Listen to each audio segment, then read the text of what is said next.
the 20. Let's go. We'll go over the generic ballot a second. All right. I went on War Room the other day, which I still haven't watched. I have to watch it. And you posted it, right? Yes. And I reposted on Get It. This is a historic butt kicking. Okay. And this is why, again, like, talk about, I don't know how you possibly could get any other favorable numbers for Democrats and Joe Biden at this point, because the whole argument in 2020 was that he did better than working class voters than Hillary Clinton did, right? Okay, sure. Hillary Clinton never fell below 30%. She didn't. Not in our polling. Here's what we got right now. I'm going to show you the table first. So when I show you the chart, it'll be a little bit easier to understand. All right. Here's the table. And is there water here? No. It's amazing. A lot of people don't. I think I said this the other day, but it's true. You got a lot of other, it's always people who think when they're hot, you can get dehydrated, but the cold can just wipe it right out of you, man. No, cold makes me more dehydrated than hot. I can work out far longer in the heat than I can in the cold. Yeah, you know what? I think I can too. Mm-hmm. And I like the cold. Oh, me too. But I do think it dehydrates you more. All right, look at high school and less. Here is basically, we put it a little bit different than other people. White versus non-white education, crossed by education. High school or less, we have here for a reason like this.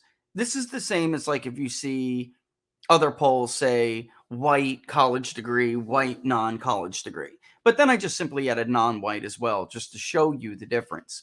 And I want to talk a little bit about this because when we talk about the suburbs and the educated voter, right, this is a bunk argument. It was a very deceiving argument in 2020 that generally, and there's something wacky going on here. It like will change, say boom, and then watch it'll disappear again. Something's going on. Maybe we got in trouble.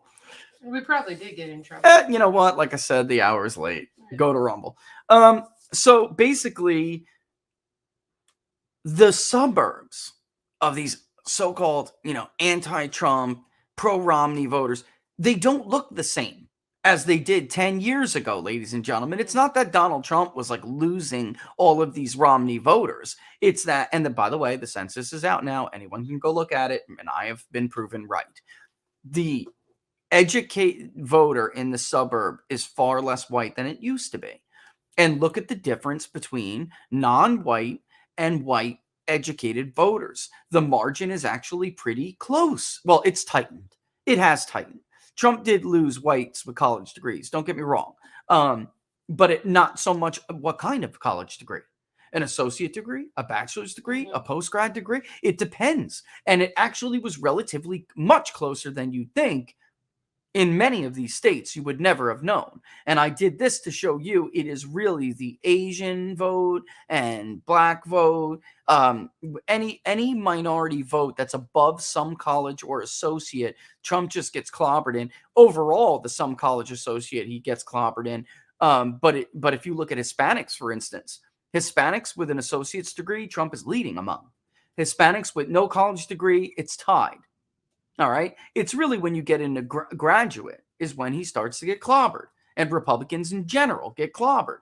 But among whites, it's actually very close. And you might notice the working class is the most decided that on the two-party vote, and they're the second to most undecided on where they're going to go in when it all comes down to it.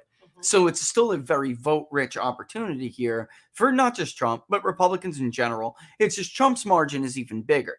Democrats get about 25% on the generic ballot of the white working class, no college degree. Biden gets 22. Republicans get, I think, 57.5 or something of the white working class vote. Donald Trump gets 61. All right, so he is outperforming generic Republicans among that group. Republicans do a little bit better with the non-white educated vote generically, and that's what's going on here. All right. But this is significant because in the Electoral College, you can't win states like Michigan, Mhm. Pennsylvania, Wisconsin. Forget Iowa and Ohio. They're not competitive. In these numbers, they're 10-point plus blowouts. It is not competitive in the Buckeye State. It is not competitive in the Hawkeye State at all. Take them off the table. But now we're starting to move into territory like how Marquette could come up, again, another one, how they could come up with any lead for Biden when he is doing so badly with the white working class in Wisconsin is just laughable. Unlike Michigan and Pennsylvania, Wisconsin is still very rural. So it's much more likely they are suffering from a response bias, probably compounded by a social desirability bias, which we're going to look at in a little bit. I'm going to show you why it's so easy for a pollster to fall into a trap. All right.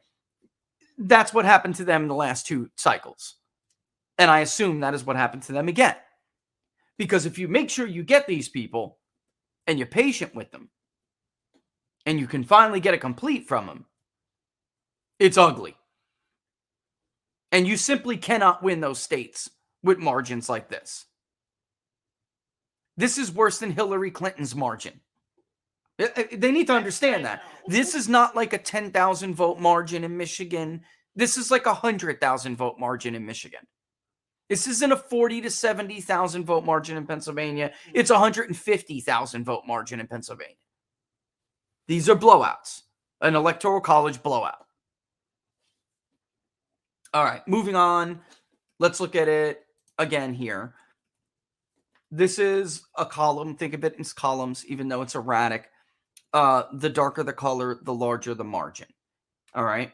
You can see Trump's margin again, the biggest with whites with no college degree.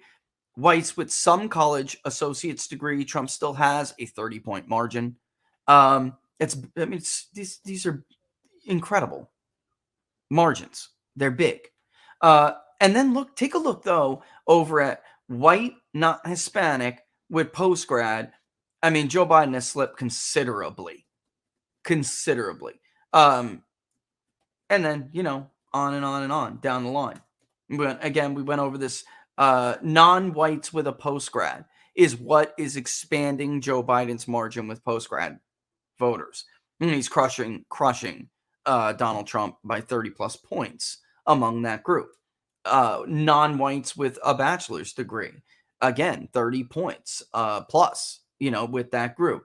So when you combine them with the closeness of the white vote with these, it widens out Joe Biden's margin. But I'm doing this because I'm stressing to you that it is not simply that, whites with a college degree just started abandoning Republicans.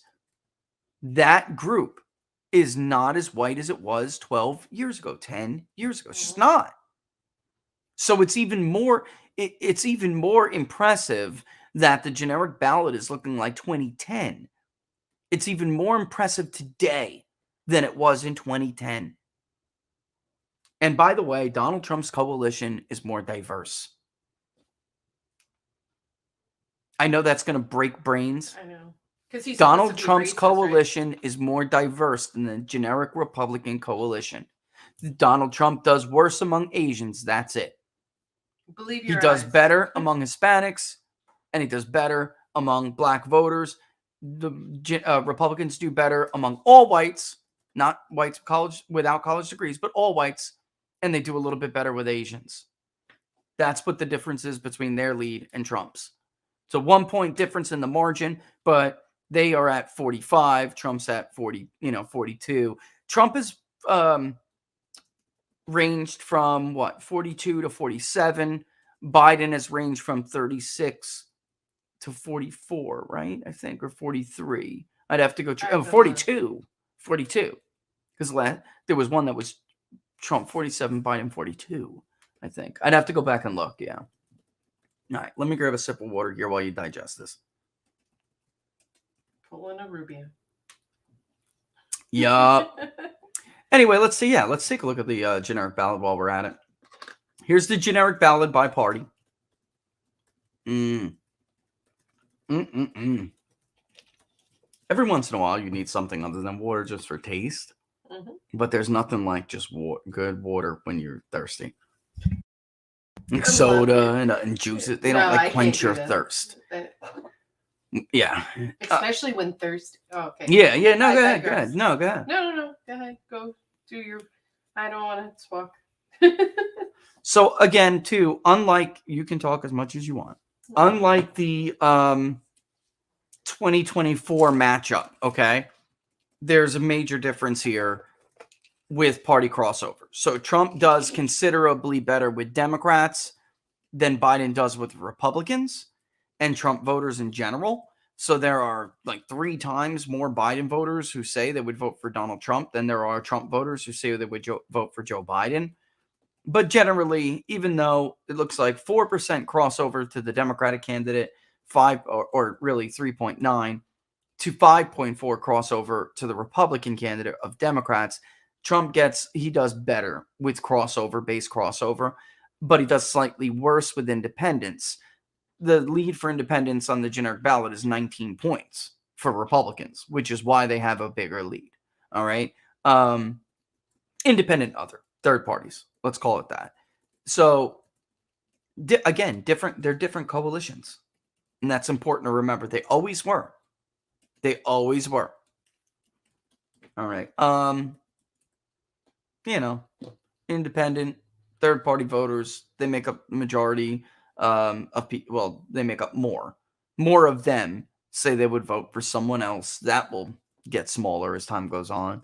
I think, probably around 2.5%, 3% nationally, somewhere in that ballpark. And there's still a big degree of undecided. There's almost 3 in 10 independents and third-party voters who are undecided. All right. But is it big enough that we should expect them to just all of a sudden fall toward Democratic candidates? No, it's not.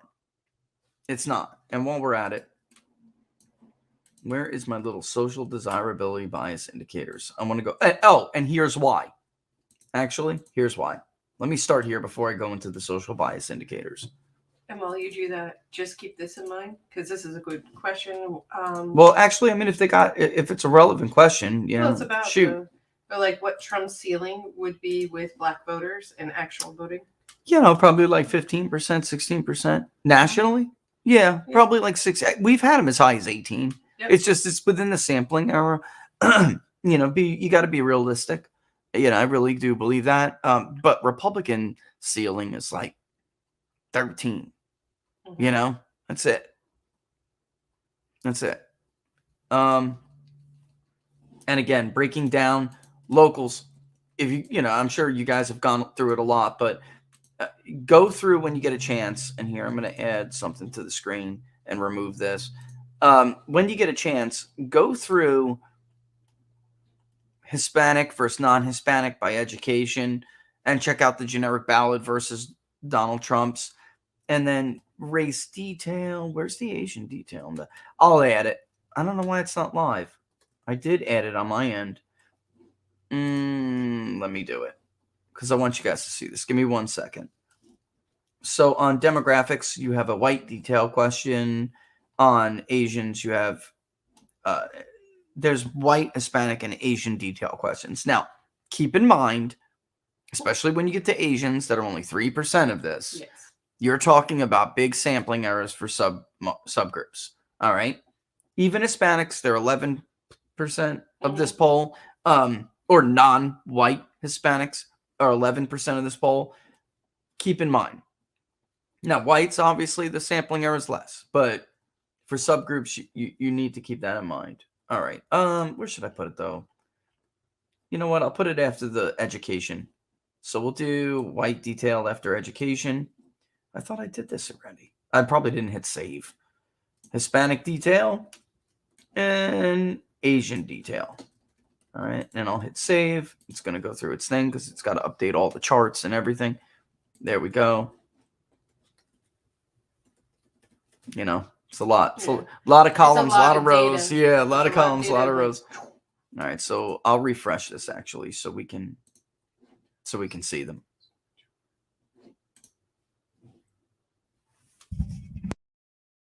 There we go. Let's move on. Let's real quick before we move on, just to look at Hispanic detail. All right, so Cubans, they're voting for Trump. Honest, Guatemalans voting for Trump. I mean, they're much smaller, but look how close Mexican is now. I mean, this was their biggest group. Puerto Ricans were their big. That's the most liberal group. They're tied at 43. Venezuelans going for Trump. Spaniards, even another one of the larger groups. Colombians are going for Trump. Argentinians, very small, but again, sampling errors. But keep that in mind when you look at some of this stuff. Donald Trump leads with Danish. Why does that matter? Think Pennsylvania. Think some of those other Dutch. Think Pennsylvania. English. Think Pennsylvania. Because actually, Biden was doing much better among those voters than Hillary Clinton was doing. And remember, Barnes and I talking on what are the odds when we would go into ethnicity. The state polls, you get much bigger samples for each of these subgroups, so it's more relevant. But English is the biggest of the white subgroup, still is, and they also can identify as like English American because so many just look, I'm American, and that margin has grown for Donald Trump. It's grown considerably, and he's above 50%. So when you're this early out and it's that dominant, it's a problem. Scottish for Donald Trump. He still loses Swedish, which is, if you think about it, it's a problem for like Minnesota, something like that. Norwegian is also a big thing in Wisconsin and Minnesota, and Trump actually leads with Norwegian descent now. Irish, Joe Biden was supposed to be the Irish man. He's getting killed. Scottish, he's getting killed. Scot-Irish, getting killed.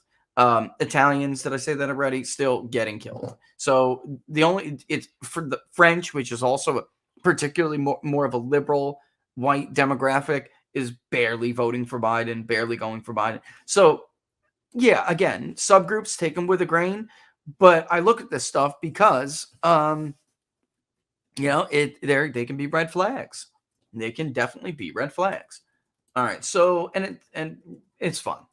Robert was 100 when he said that. What, it's been years, I guess now. He was like, "Listen, you need to track descent to ethnicity," and I'm like, that's cool. It sounds cool to me. Let's do it.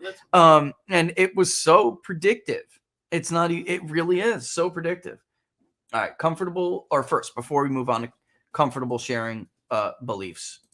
Oh, that kind of is hard for you guys to see, isn't it? All right, how's that? All right.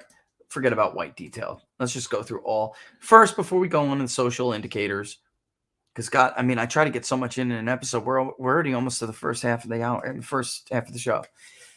If you think of yourself as an independent or something else, are your views aligned more closely to the Republican Party, the Democratic Party, equally close to the Republican Party and Democratic Party, or do they share little in common with either? 27.3% said little in common with either. 32% said the Republican Party. 24% said the Democratic Party.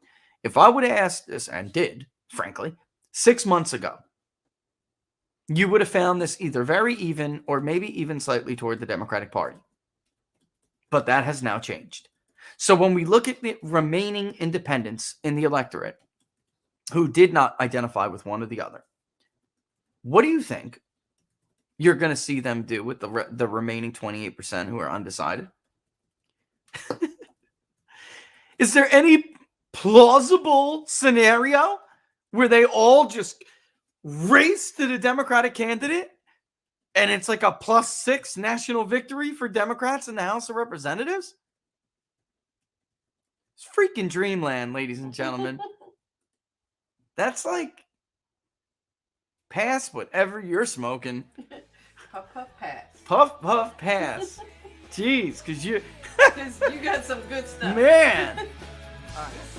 Hi, folks. Rich Baris, the People's Pundit, host of Inside the Numbers with the People's Pundit, and co-host of What Are the Odds with Barnes and Baris. If you liked what the New York Post called above average transparency, then go ahead and like the page, share the videos, and hit that notification bell. It'll let you know when we're going to go live.